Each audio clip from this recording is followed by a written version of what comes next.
Hello, this is Kusala.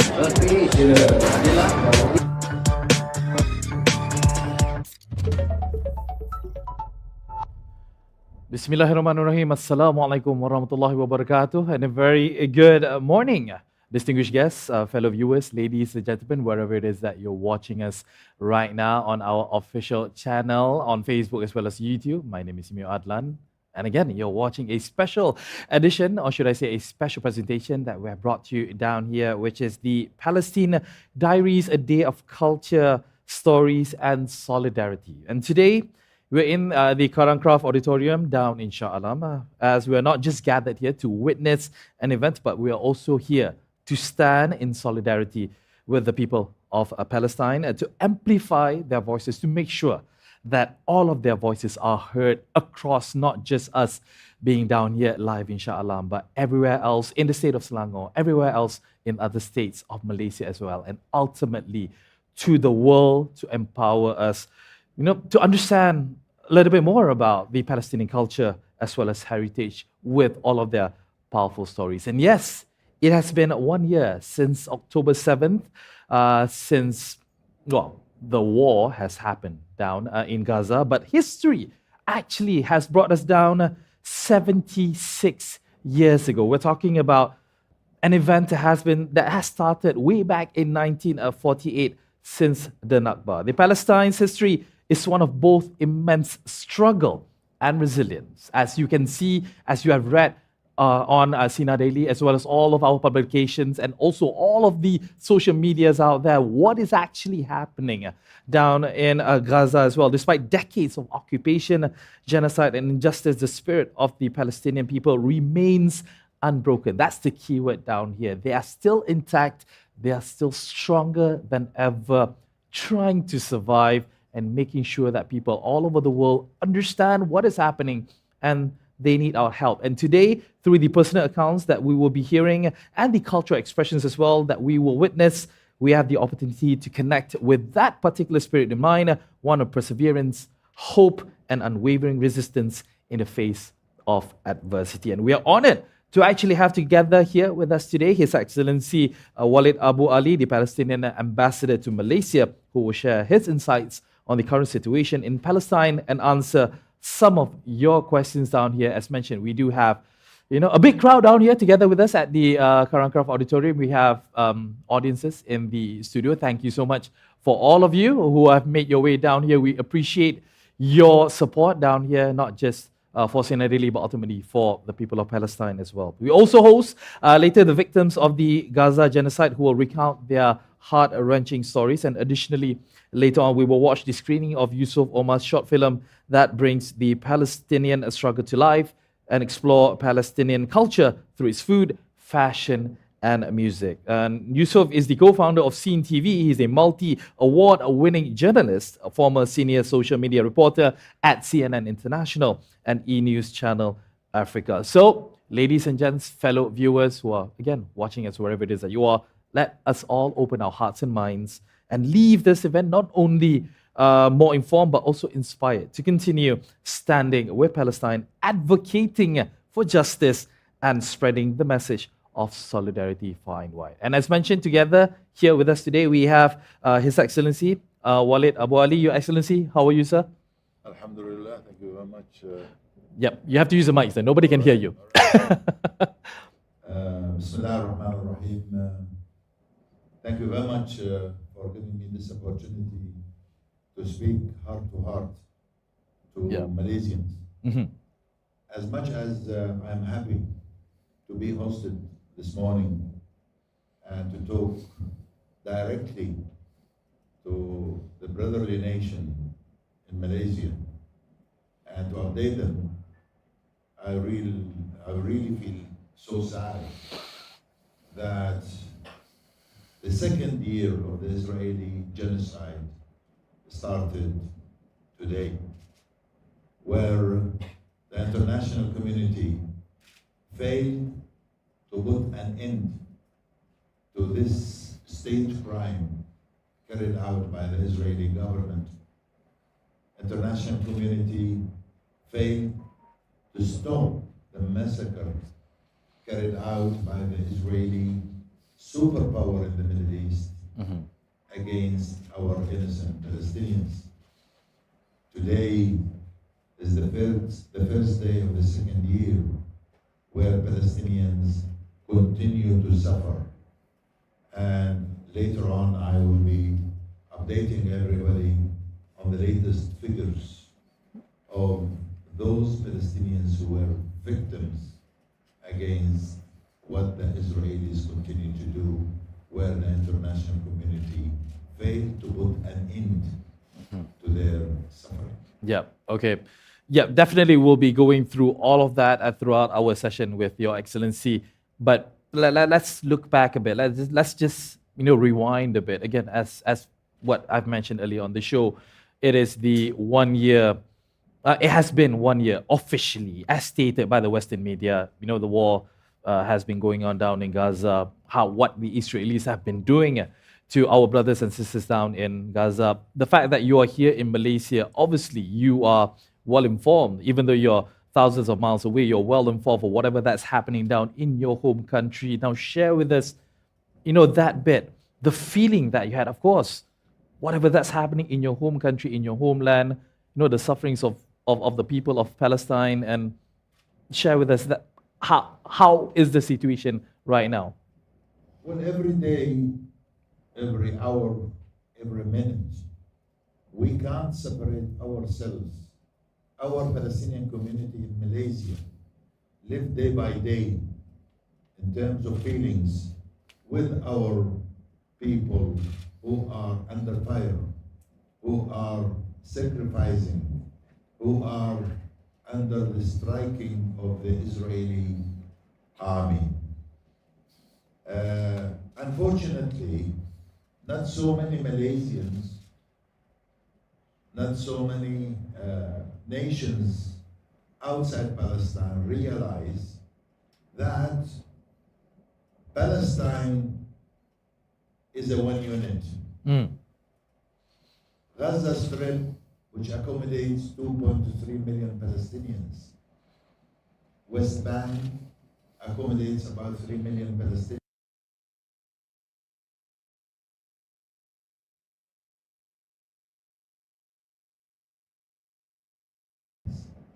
Who remained in historical Palestine, and they were forced to take the Israeli citizenship. And almost half of our nations are in diaspora, in the neighboring countries, Lebanon, Syria, Jordan, Iraq, Egypt, Gulf states, even in Malaysia. We do have about 1.5 thousand Palestinians who ended up in Malaysia because originally they were living in Iraq and Syria, and they were forced to leave Iraq and Syria, and they were not welcomed anywhere else. They ended up in Malaysia as refugees.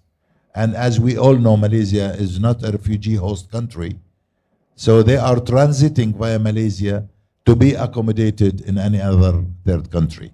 So all in all, we as Palestinians, when we witness on daily basis the Israeli striking of Rafah or Khan Yunis, Jabalia or Beit Lahia, Gaza or Deir al-Balah, when the Israelis are attacking every single square meter in Gaza, there is absolutely no 1 square meter which is considered safe in Gaza. Those who were forced to leave the north of Gaza to south of Gaza, they were struck and targeted by the Israeli army in their tents on the south of Gaza. So when you witness this on daily basis, and you see Palestinians are suffering under the Israeli massacre and the Israeli genocide, and international community failed to put an end to this suffering. That's how we feel, whether it's day or night. And I'll give you a good example. Last Ramadan, I was approached by a Malaysian TV channel. They wanted to interview me during the month of Ramadan to see how Palestinians eat during Ramadan. Okay. And I said, is it fair to welcome you in my residence and to show you how do we eat where Palestinians are striving to death in Gaza? I don't think it's fair. So I rejected the invitation to join the local TV on just to show them. I know in principles they wanted just to share, the cultures. The culture. With Malaysians, which is a great idea, but not while the Israelis are striking Gaza, while striking our innocent Palestinians all over Palestinian territories. Yeah, it is something that a lot of people, again, whatever it is that we have seen on TV, whatever it is that we've seen on our phones, on our social media, it is incomparable. I mean, like, it's something that you can only take a certain amount of percentage, but to truly understand, as you mentioned, Your Excellency, it is something out of this world to have that experience, which we never wish upon anybody, happening in this. But also, you mentioned in regards of the Court of Justice, the International Court of Justice, and its advisory actually has its advisory opinion on the Israel-Palestine conflict is significant and has gained widespread attention. Again, attention, pure attention. But on July 19th, 2024, the ICJ has issued a landmark ruling declaring that Israel's presence in the occupied Palestinian territories is unlawful. It stated that the ICJ has classified that as unlawful. And this ruling stems from a request made by the UN General Assembly back in 2022, seeking clarity on the legal ramifications of Israel's policies and practices in these territories, including East Jerusalem. Now, again, we've seen this on TV, we've seen this in the news, how it has been ruled, but to your own interpretation, Your Excellency, in regards of the ICJ's ruling as a watershed moment for Palestine and international law, what specific implications do you foresee for Palestinian rights and statehood now? Will it be better? Again, ICJ has branded this as unlawful, but to your opinion? ICJ resolution is very important. Although it's a theoretical resolution, but it clarified to the international community that those war crime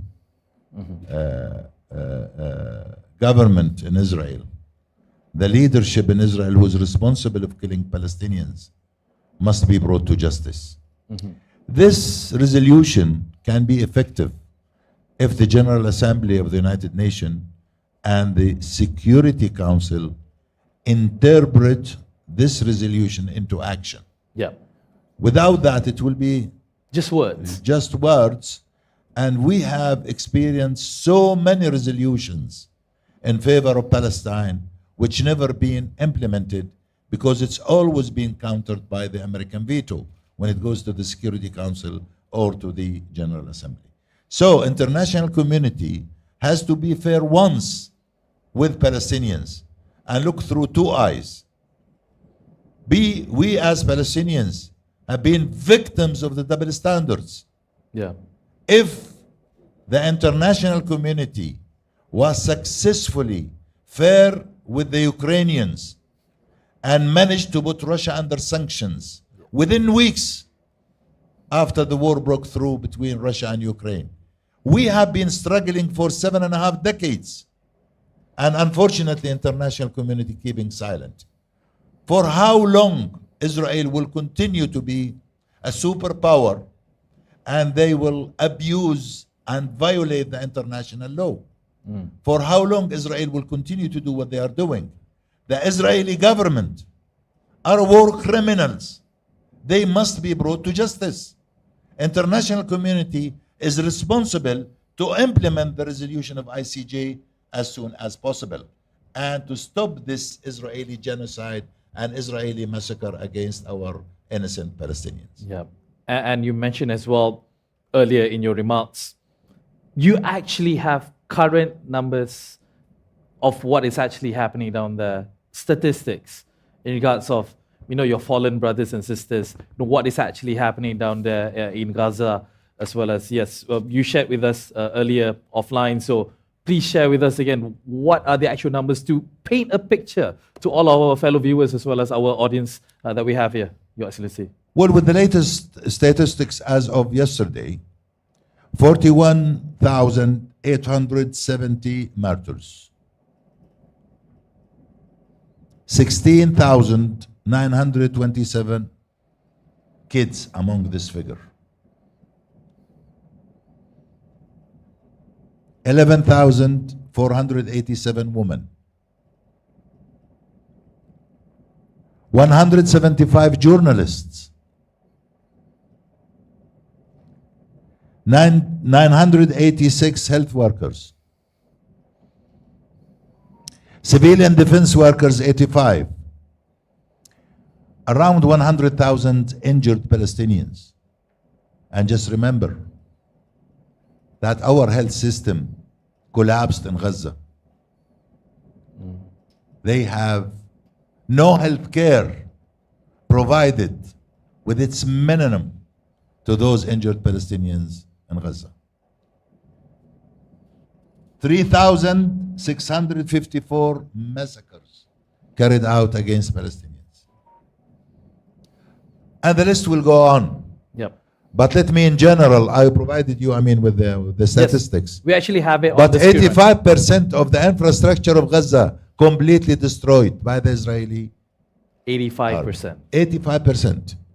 The whole system. When Israelis targeted universities, schools, mosques, churches, nurseries, hospitals, clinics, the whole infrastructure of the 2.3 million Palestinians in Gaza were completely destroyed. And for more than 1 year now, international community could not put an end to this. Speaking about the international community, again, we have just highlighted how ICJ has played its part. Again, declaring to the world that the Palestinian territories are being occupied unlawfully. And obviously, the Palestinian leadership plans to respond to this, plans to respond to Israel's continued occupation and settlement activities. How are they able to do this? What is the Palestinian government actually doing? Or is it as simple as saying that their hands are tied, they can't do anything? Because again, they are at war. They can't actually move forward because there's no resolution in the near future. Our Palestinian leadership decided to accept, under the pressure of the international community, the two-state solution. So all territories, Gaza, West Bank, East Jerusalem, are occupied territories since 1967. And we have been trying with all kind of efforts to get the support of the international community to put an end to the suffering in the Middle East, to stabilize the Middle East, to let nations in the Middle East enjoy peace and stability. But unfortunately, there is no Israeli partner to accept peace as an end to the suffering of everybody in the Middle East. The Israeli government failed to accept, to implement what has been discussed for decades. Latest, the Oslo Agreement, which is gone, and gone because the Israeli government rejected and refused to implement any of what had been agreed on.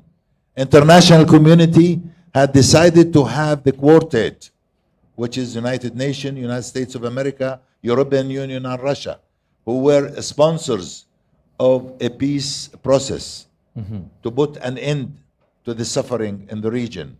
Unfortunately, Benjamin Netanyahu and his government decided to choose expanding and creating more and more settlements in our territories. And by international law, all these settlements are considered illegal. And while we are talking this minute, Israeli settlers continue to violate international law. They continue. And while we are talking now, it's the season for harvesting olives. And the Israeli settlers are attacking Palestinians, poor Palestinians, innocent Palestinians, while they are harvesting the seasonal olive collection. While they are striking Gaza, while they are striking South Lebanon, the settlers are attacking Palestinians in Jenin, in Tulkarem, in Nablus, in all Palestinian territories.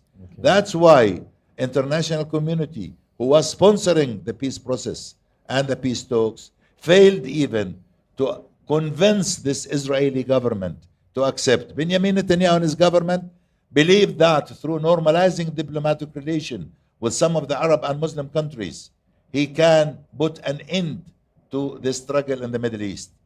But he knows very well, and the American administration knows very well, that the cornerstone for instability in the Middle East is recognizing the Palestinian rights.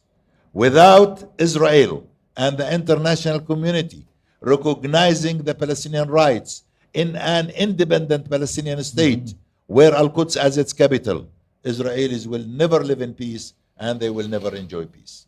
But okay, we'll talk about South Lebanon in just a bit because I do want to concentrate on Palestine specifically right now. What is the most important message that you would like the world, or at least Malaysians over here, to understand about Palestinians' fight for freedom and justice? Because again, it has been branded as being terrorist. It's a terrorist attack.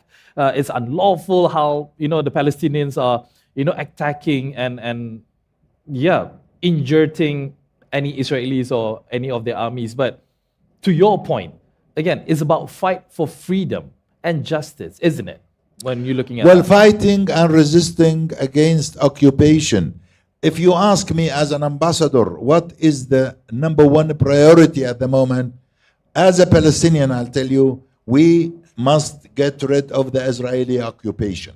Okay. And we have the right to resist, we have the right to struggle, we have the right to fight the Israeli occupation by all means. International law guaranteed that for us. War is not the solution. War is not an option. If we want to live in peace and enjoy peace similar to any other nation around the globe, international community must convince Israel to accept the respecting of the international law, to accept recognizing the Palestinian rights, and for all those countries who are questioning recognizing the Palestinian state on all levels to go ahead and take a brave decision and recognize the Palestinian state where Palestinians will practice their freedom on their own territories and live similar to any other nation around the globe. Yeah, because again, as Malaysians, again, this is me giving my own opinion, whatever it is that I receive from my social media, whatever it is that we're reading. Again, you want to be fair about it, you can read from two sides of the coin, because again, it's always much more informative if you have your opinions not just on one side but also on the other. But as we have seen day in and day out, and as you mentioned as well, the thing has been happening for the past 7.5 decades. How long can this go? I mean, is the world blind? Don't we have any power at all to make sure that we can put an end to this? This will continue as far as the Israelis rejecting, recognizing the Palestinian rights. You mentioned Malaysia. When we look into Malaysia as a brotherly country and with its great support to the Palestinian cause, Malaysia conditioned its recognition with Israel until they recognize the Palestinian rights in an independent Palestinian state on their own territories. And this is the same with many other Muslim and Arab countries. Israel has to realize, and they must understand, not just the Israelis, even those supporters, starting from the American administration, some of the European countries who continue to support Israel, to maintain Israel as a superpower, that their interests in the Middle East and the settlement in the Middle East to allow Middle East grow as it's supposed to be, they must recognize the Palestinian rights. They tried the peace treaty with Egypt. They tried the peace treaty with Jordan. Did the Israelis enjoy peace? No. It was a peace treaty signed between government to government.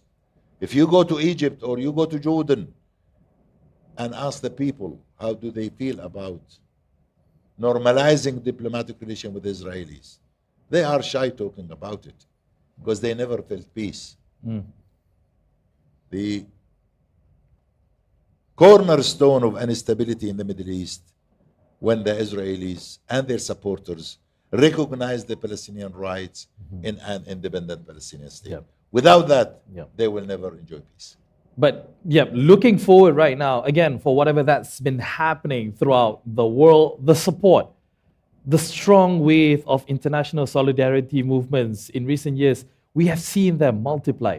And not just from our Muslim brothers and sisters, but we're talking about everyone out there who just wants peace, who wants to make sure that the war should stop, because again, at the end of the day, it is not something that anybody wants out there, especially from the younger generations. The younger ones who are in their teens, who are the young adults, they understand that the world needs to be at peace. No suffering should happen in anywhere, shape, or form. What role do you think these younger generations, actually, the public opinions, play in changing the global narrative on Palestine, specifically in making sure that we see the end of this, Your Excellency?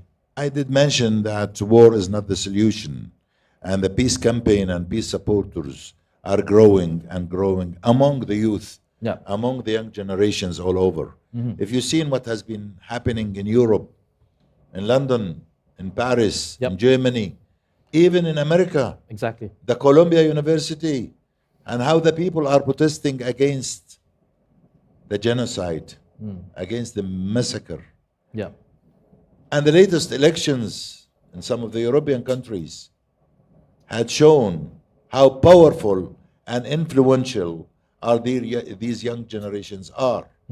I think and I believe Israeli with its genocide, Israeli with their superpower believing that they can do what they want, Israelis violating the international law, international community will never accept it forever. A change is coming. And they need to know that without understanding realities on the ground, international community's representatives witness on daily basis violation of human rights, violations of international law. They see it every minute and they report back to their capitals. So evidence are there. Yes, the White House is still questioning the support of Palestine because of the next November American election. And everybody knows how powerful the Jewish lobby in America. But I think the people in America, normal citizens in America, are aware of the Israeli violation of international law, the Israeli violation of human rights on the ground. The same thing with many of the Western capitals as well. All right. We still have a few more minutes together. Now we'd like to open the Q&A session to our fellow audience who are on the floor right now. So should you have any questions, you can just proceed to our representative. He will then, come to you in regards to the question. So again, Your Excellency, even though, again, we've had this talk before, we've had this discussion, we've had panel sessions, we had presentation, but it is important for us to keep on doing this because, again, people easily tend to forget. So it's always good to remind them. The Palestinian cause used to be a number one priority on all agendas of all, on many of OIC countries and Arab countries, and many of those supporters for Palestine around the globe. Go Latin America, Central Asia, Africa, and see how much support and a priority given to the Palestinian cause. We have no doubt. When I talk in Malaysia and I talk for Malaysians, I never ask for Malaysians to support Palestine. Palestine is in the heart of every single Malaysian. But we still believe that Malaysia can do more with its influence regionally and internationally. And internationally as well. Malaysia will be leading the Asian next year. Malaysia's power with its diplomatic relations with many of countries around the world, where they can influence them to show their support and solidarity for Palestine. So that's why I say Malaysia is always, we appreciate as Palestinians what Malaysia and Malaysians are doing. I witnessed 4 governments in Malaysia. And governments in Malaysia never changed towards Palestine. Yep. The support and solidarity Of course. of the Malaysian governments, regardless who sits behind the steering, they always show their support and solidarity to Palestine. All right. We want to open the floor to a question that we have on the floor. Yes, please. Yes. Okay. If you had a chance to go back and help your people, would you go back, and what is the reason? Yep. Should you have the opportunity to go back to Palestine and help your people, would you do it? And what would be your reason?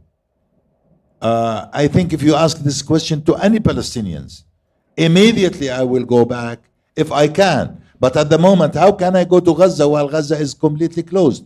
We do have Palestinian students here in Malaysia who had graduated from the Malaysian universities, and they are unable to go back home because the borders are closed. Why should I go? I'm part of this nation as a Palestinians. Day and night, I live with them. Emotionally, I'm with them. When I witness on all sort of media, what's happening there, me and my family sometimes sit together in tears when we see the massacre, when we see the genocide against children and women, innocent Palestinians, whether it's in the West Bank or in Gaza. It's one Palestinian people. Okay. All right. I hope I answered your question. Yeah. I think you have. Thank you so much. We open just one more question. We have another question. Please introduce yourself and tell us where you're from and your question, please. Thank you. Hello. Hello. My name is Sarah and I'm from SMKPP's 92. Yes. In your point of view, why do the US keep funding? Why does the US government keep funding Israel with military aid? Can I? I'm sorry. Repeat. In your point of view, why do you think the US government keep funding Israel with military aid? Since the creation of Israel, unfortunately, United States of America chose to keep Israel as a superpower in the Middle East. We all know how influential Jewish lobbies in the United States of America, with their influence and with their power, they do force the American administration to continue its support to Israel. And they believe that Israel protect their interests in the Middle East. That's why, with the relationship they have with many of the Arab countries, with many of the Muslim countries, they have to maintain Israel as a superpower because they believe Israel protect their interests in the Middle East. Okay. Thank you so much. So we open one more question that we have over here. Please head to the microphone, sir. Okay, so we got two more. So we limit the questions to two more people who would like to ask questions. Sir, please introduce yourself, where you are from, and address your question to His Excellency. Thank you. Assalamu alaikum wa rahmatullah. Wa alaikum salam wa rahmatullah. Your Excellency, my name is Daud Abdul Kadir. I'm a retiree. I'm from Subang Jaya. I used to work with Malaysia Airlines 20 over years ago.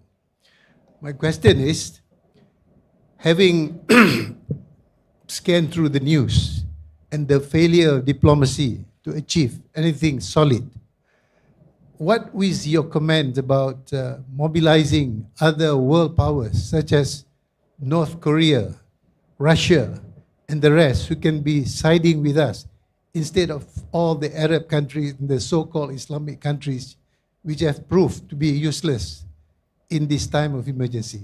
Thank you. Thank you, Mr. Daud. Your Excellency, Well, thank you very much for your question. All I can say that we as Palestinians have excellent relationship with Russia. We have an embassy in Moscow. We have excellent relationship with North Korea. We have an embassy in North Korea.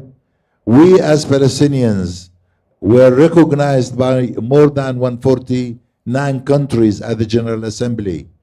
Unfortunately, all our diplomacy fail when we have to face the American veto. Those members of the Security Council, whenever there is a resolution in favor of Palestine, immediately countered by the American veto. Unfortunately, none of our alliances were so powerful to counter the American veto at the Security Council. There are hundreds of resolutions taken by the Security Council and by the General Assembly, never been implemented because of the American veto. So when we say that the American interests in the Middle East needs to be re-evaluated, the American interests in the Arab countries with their alliances needs to be re-evaluated, they, Americans, has to understand that the time will come sooner or later that recognizing the Palestinian rights is a must for any stability in the Middle East. Right. Without that, Middle East will continue to suffer and the American interests will suffer because of that. All right, thank you. We open one last question to the floor. One last question. Please introduce your name, where you are from, and address your question to His Excellency. Yes, please.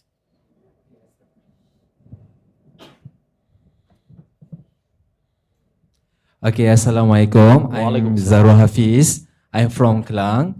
Okay, my question is, does boycotting help to take down economy Israel? Because till now, Israel keep on attacking them, regardless, nearly the whole world are boycotting their product. I wonder who are their funder. Understand?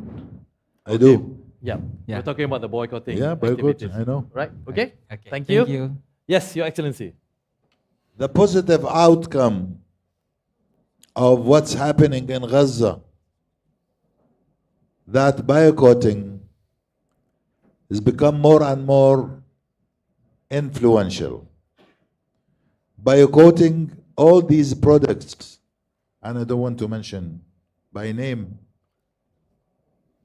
because of the franchise in Malaysia. Because I was approached by many of the franchise in Malaysia who were affected by boycotting. I think this is a very influential measure. Boycotting all the Israeli products. I'm not talking about Malaysia. Talk about Europe. When many of the European countries boycotted all products coming from the illegal Israeli settlements. Why can't Muslim and Arab countries do the same? If Western countries are boycotting the products from the Israeli illegal settlements, why can't we do the same in the Muslim and the Arab countries? It's very influential and very powerful because the Israeli economy must suffer the same as any other economy. Thank you. Thank you. I've just received notice from our producer, the fact that we're having such a, fruitful discussion over here. We're actually opening up the floor to many more questions, Your Excellency, if you don't mind. You're okay with that? Please do. Yes, please. All right, so I'm let's open get up. to any question. The next person in line, please introduce yourself and where you're from and ask your question, please. Thank you. All right, we're just waiting for the technical thing. Try again. All right. Again, that's the beauty about having to do things live, Your Excellency, sometimes. But again, in the spirit of... Hello? Yes, exactly. Yes. Okay. I'm so sorry. It's okay. Introduce yourself and ask your question, please.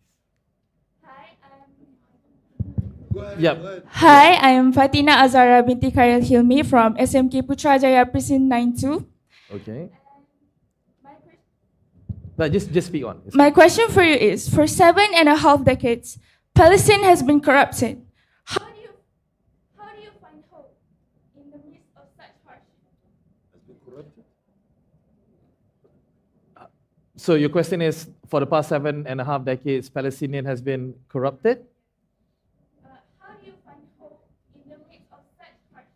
Yeah, I guess, yep, with whatever that's happening in Palestine in regards of the war, in regards of all the sufferings. So how do you find it? How do you feel? I mean, like, obviously you have to take it personally, right? You're a Palestinian yourself. So I think that's the question about that 7.5 decades. I am almost 70 years old. Almost 70. Almost 70. You don't look years old. anything over 50, sir. Thank you. But what can I share with you? What I can't achieve, my sons and my grandsons will achieve. We'll continue to fight forever until we achieve our freedom, until we achieve our independency in an independent Palestinian state similar to any other nation. We have the right, and international law support our demands to continue our struggle until we achieve our freedom. As Palestinians, you need to understand, and all Muslim Ummah has to understand, our struggle is not with the Jews. Jews, Christians, and Muslims were living in Palestine freely, and they were enjoying peace before the creation of Israel. Our struggle with Zionism, represented by Israel, with its ideology. There is a misunderstanding. Palestine hosted, similar to many other Arab countries, hosted Jews, and they were treated fairly and equally. Remember our struggle with Israel, our struggle with Zionism. International community must stop these double standards and treat Palestinians equally. And remember what I said, if I die before having an independent Palestinian state, my sons and my grandsons will continue. MashaAllah. All right, okay. Inspiring, sir. We still have a few more questions, I believe, on the floor. Yes? Please introduce yourself, where you're from, and do address your question to His Excellency.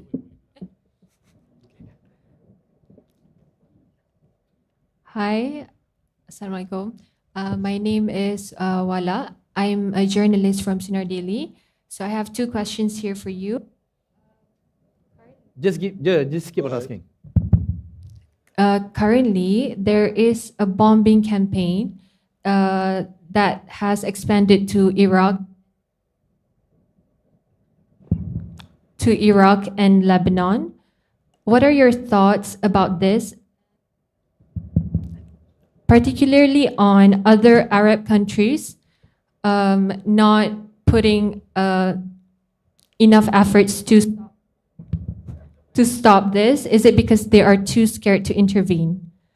And the second question is, the other day I met Professor Muhammad Al-Akkad, and he said that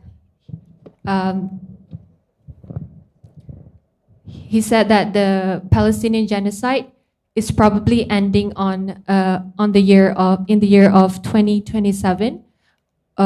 Is this likely, in your opinion? That's all. All right, thank you so much. So we go to the first question first. As what we now know, there has been an extension of what the Israeli government is actually doing, not just for the Palestinians, but also the people of South Lebanon and Iraq as well. Your comments on this, Your Excellency. Israel, with its support from the American administration and many of the European countries, believe that they are free to do what they want to do. The Israeli propaganda from day one, when they tried to convince the international community that history started on the 7th of October 2023, which is totally a propaganda, because the Palestinians have been struggling and fighting the Israelis since 1948. History never started on the 7th of October. 7th of October was a result of the Israeli occupation. 7th of October was a result of what the Israelis have been doing against Palestinians in Gaza, who has been suffering under siege for 16 years, against the West Bankers, who have been attacked on daily basis by the Israeli settlers, the invasion of Al-Masjid Al-Aqsa on daily basis. 7th October was a result of what the Israelis were doing in our territories. Back to your questions. The Israeli propaganda to the international community that they are carrying out the genocide in Gaza countering Hamas. And at the same thing, they are attacking South Lebanon against Hezbollah.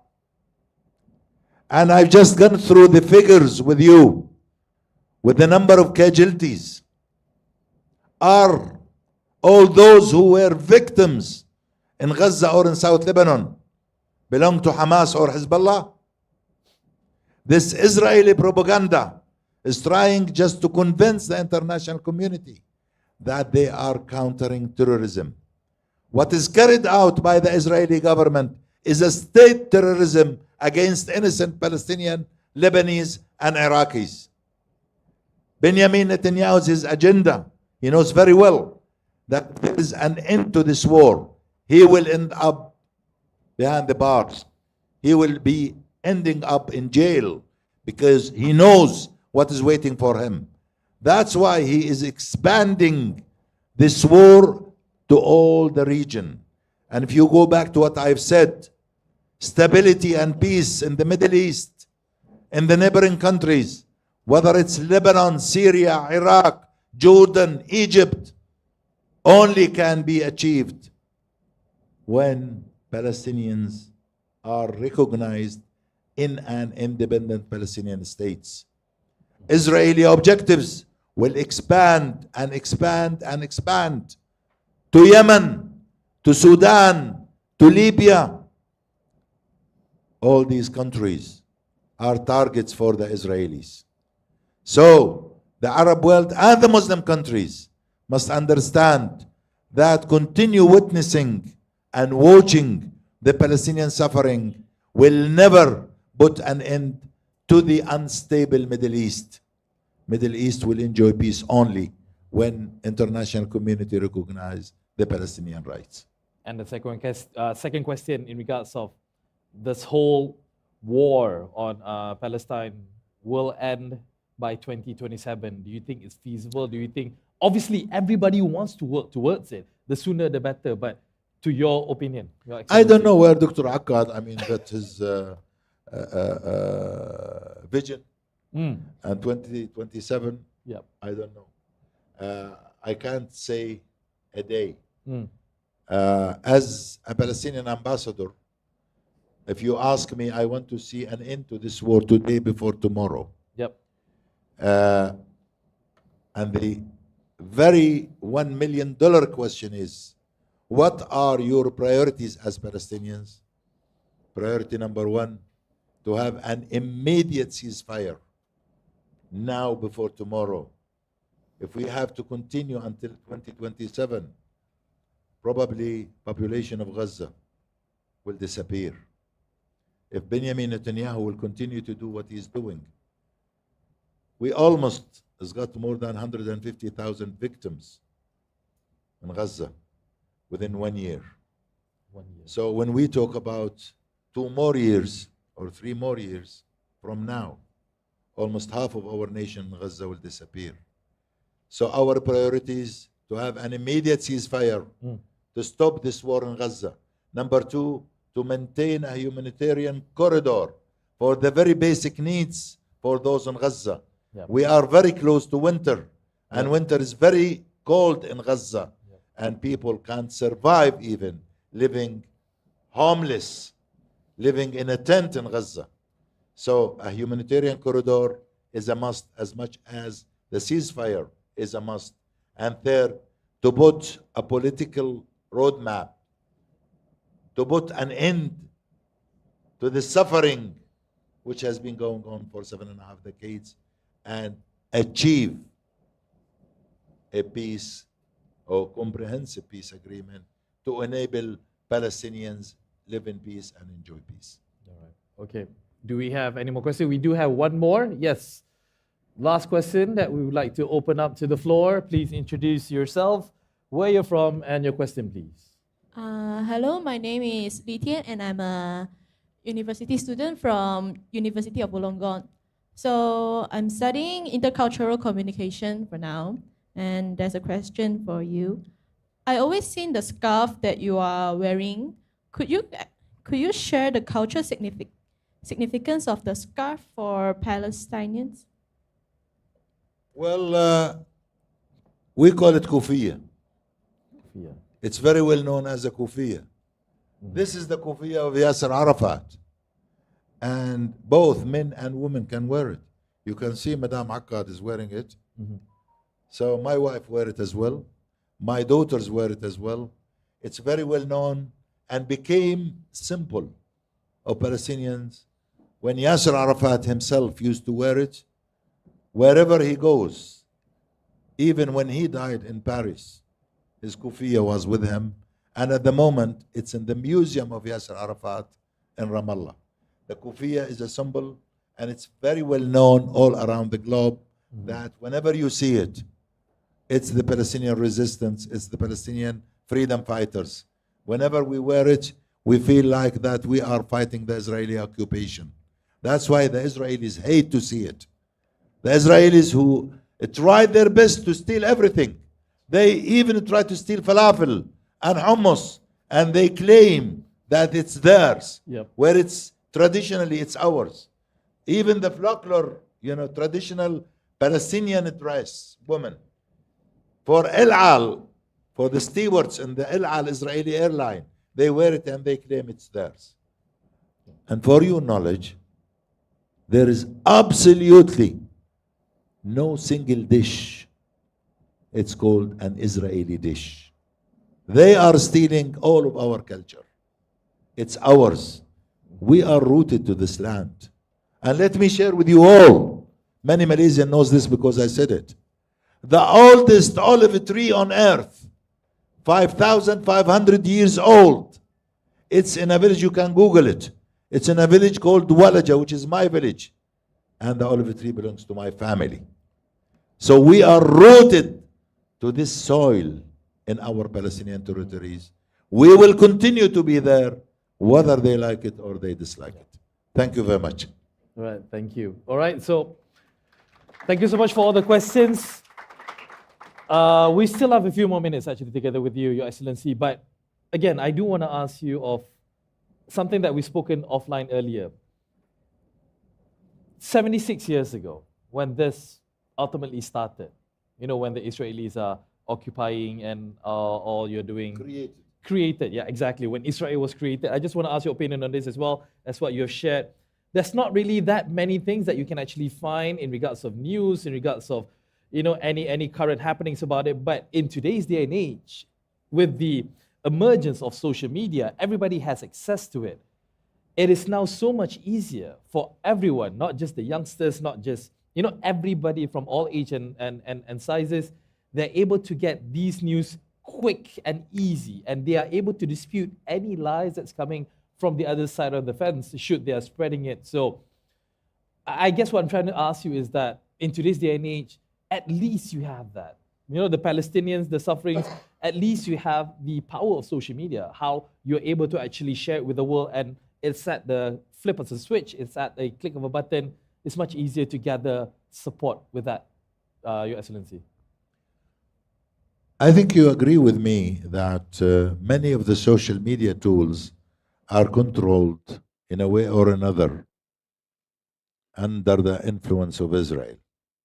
And that's why when we started this session, I think we were late starting because on Facebook they had the challenge of the word of Palestine or Palestinian Ambassador. I know that they are doing their maximum to minimize, to limit our capabilities in using the social media. But I think we still have many opportunities, and we encourage all those human rights believers, all those who believe in democracy, all those who believe in supporting Palestine and Palestinians, to help us promoting what is happening, to promote what is going on daily basis. I know there is time difference between Palestine and Malaysia, but we still, if we follow the news of what's going on in north of Gaza or south of Gaza, what's going on in Jenin and Tulkarm, in Nablus, what's going on daily basis, invading Al-Masjid Al-Aqsa, where it's the dream of any Malaysians to go and visit Al-Masjid Al-Aqsa. When two Israeli ministers, members of the cabinet, Ben Gvir and Smotrich, who supposed to be war criminals, supposed to be brought to justice, supposed to be convicted of behind the the crimes, bars yeah. of what they are doing. Yep. How international community will accept that Israeli government decide to boycott UNRWA, to blacklist UNRWA? Do you know UNRWA? What is UNRWA? UNRWA was created for two main reasons for Palestinian refugees: health and education. And Israelis trying,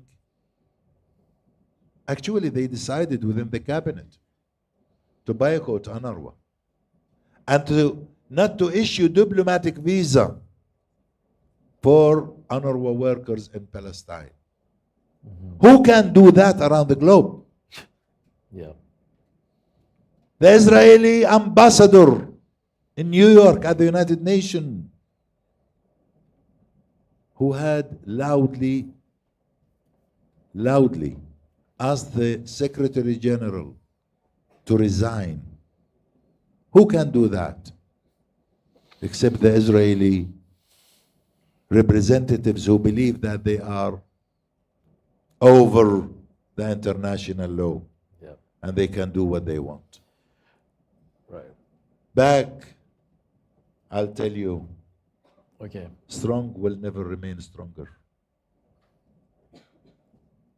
Day will come where we will host you all in Al-Quds, the capital of an independent Palestinian state, and we will pray together in Al-Masjid Al-Aqsa and in the Church of Nativity for those non-Muslims, because it is the land of peace and we deserve to live in peace.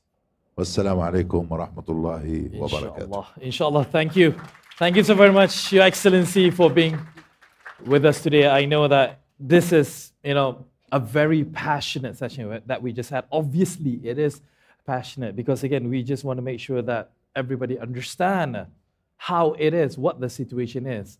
And this is the best way that we're doing it. Again, thank you so much, Your Excellency, for making your way down here, joining us today. And thank you to all of our fellow viewers who are watching us again everywhere and anywhere from our YouTube page as well as our Facebook page. We're going to be taking a short break right now because right after this, we have another special session, the Palestinian Diaries, a panel discussion with the victims of the genocide. So do not go anywhere. Stay with us here on Sinar Daily. Thank you.